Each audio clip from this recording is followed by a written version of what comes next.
Hi, everyone. Welcome to another episode of Ancient Warfare Answers with me, Murray, your weekly fix of 10 minutes of ancient warfare related material, where I generally attempt to answer a question from a reader, viewer, or listener, and I talk for 10 minutes. That's my aim, but sometimes I might talk longer. I take a look at a clock every now and then to find out whether I've talked too long. Anyway, I do, of course, try to answer questions. You can ask me a question, send me an email, send me a postcard, yell in the street. You can comment on a previous video or podcast, and you can, of course, back us on Patreon, one of three different levels, Legionary, Centurion, and Optio.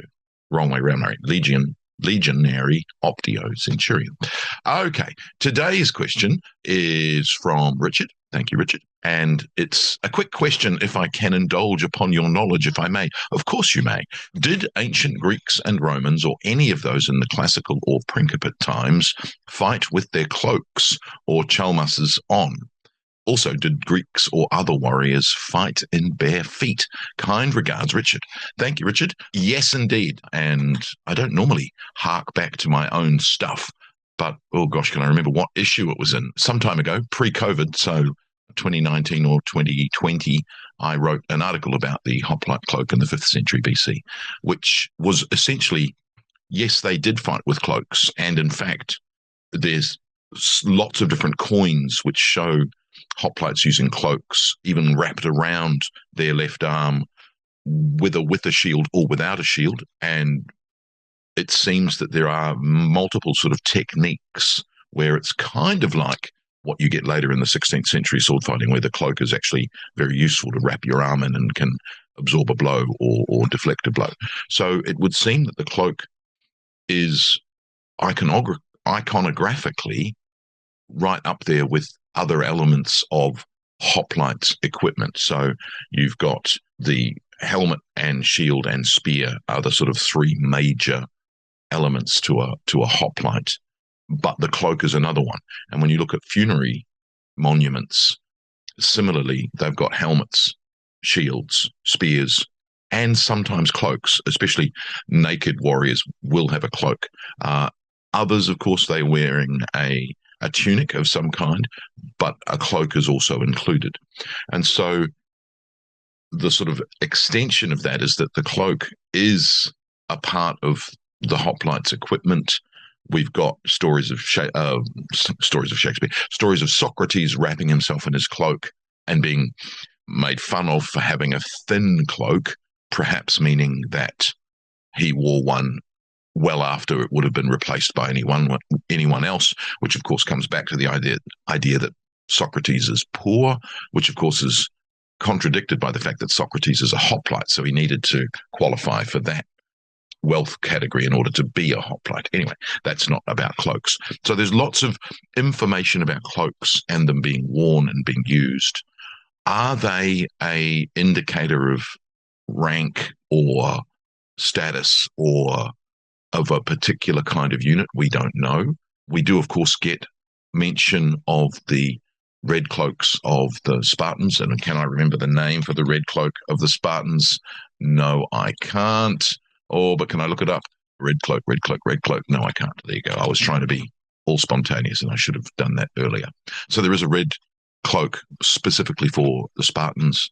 Phonics? No, that's just me guessing. And of course, you've got this idea that even later, and again, when we shift into the Roman period, you're not getting mentions of cloaks in the Republican period as much, and certainly not as part of the a legionary's equipment. But you do then get in the early empire the idea, for instance, that the German bodyguards of the emperors had cloaks, and that was not a signifier, but certainly was part of their standard wear. Is it the pinula that they're called, as opposed to the chalmus, which you mentioned in the question, and the hemation as well. So there are different names and words for cloaks, which may have once upon a time been significant, but tend to become just cloak and are translated as such. So in some cases, any sort of differentiation between what the cloak may have meant is different. And so you've got this sort of cloak meaning something and then us getting lost as to what that cloak was. Yeah, so here I'm looking it up. You've got a statement from Livy talking about his military cloak, talking about Hannibal, and various different sources that will talk about cloaks. Tribon is another name for cloak, and you get that if I found it. Oh, there it is. I wasn't too far wrong. The Phoenikis is the red cloak associated with the Spartans. There you go. I wasn't actually, wow, impressed myself. Okay, so having said all of that, so I believe that the cloak is definitely a part of the hoplite panoply, especially, and it's used. We've got various coinage where it's wrapped around the arm and around the shoulders, which probably indicates that it was used in some martial capacity, whether to trip or to distract. Not sure. Certainly, it's also multi-purpose in the sense that it can be used to keep you warm when on campaign. And we've got evidence of all of that, but it's not, like most of our sources, it's not, this is the answer. It's kind of like, oh, that suggests something, that suggests something, that suggests something. Now, jumping forward a long way to the late Roman Empire in the 4th century AD, there's a tantalizing moment in Ammianus Marcellinus's description of the siege of Amida, or actually just before the siege of Amida. Now, this is especially interesting because it's autobiographical, that Ammianus is one of the protectores domestici of his commanding officer in the east, and Ursinicius, his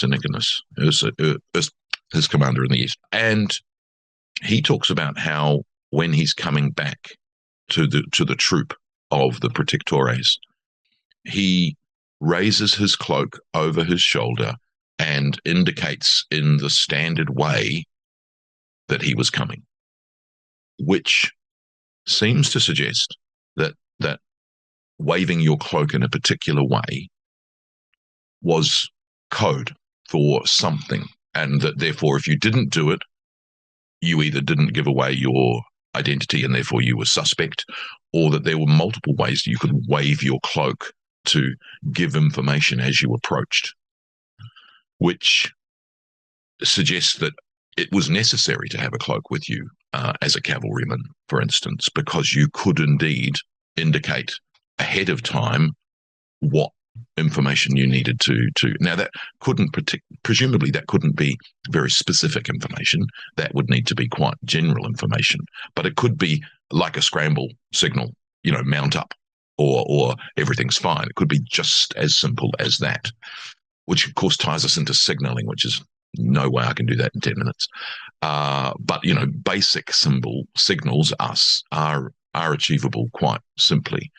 You also get, for instance, at the end of slightly later, when the men cross the Tigris in 363, they signal back across the river to the men waiting. And again, that could be done with cloaks. Which brings us back to funerary monuments, especially Athenian and Greek ones, where there are weird cloak iconography happening. There's cloaks billowing, there's cloaks being dragged along the ground, there's cloaks being spread. Is that just, it looks great, I'm going to put it on this funerary monument, or is it actually indicative of something else? Similarly with the coinage, these cloaks are wrapped around the shoulders in a particular way. They're wrapped around the left forearm, even when it's carrying a shield, in a particular way. Is that just to get it out of the way so that it doesn't tangle and doesn't stop you from performing? Or is it actually something more martial? The other issue, of course, with some of these is that they're very similar to an aegis, which you get in the Iliad and elsewhere. And again, lots of coinage and displays on pottery, lots of displays of cloaks on pottery hanging off the left arm. And is that simply a divine sign of the aegis, or is it something else? And later, when you get cloaks being used in such a way, are they simply a reference back to the aegises, whatever the plural of aegis is, or are they tied up with using them like that? So, yeah, it's complicated. I'm looking here. There's a whole bunch of references which just talk about wearing a cloak. But the fact that they're bringing out the phrase wearing a cloak might suggest that, in fact, that itself is an indicator of something, that wearing a cloak is always wearing a cloak. And again, when you're looking at the 4 different words for the cloak, hemation, chalmus, tribon, and phoinikis, you've got the choice of word you use may suggest particular things about a military or a non-military cloak. So you've got all sorts of tantalizing suggestions throughout ancient warfare and ancient military history and general history that suggest that indeed there may have been something about ancient warriors using cloaks in warfare as opposed to just wearing them when they fought, which also seems to have happened. So I hope, Richard, that answers your question, and I hope I stayed on time. Anyway, join me again for another episode of Ancient Warfare Answers. Thanks. Bye.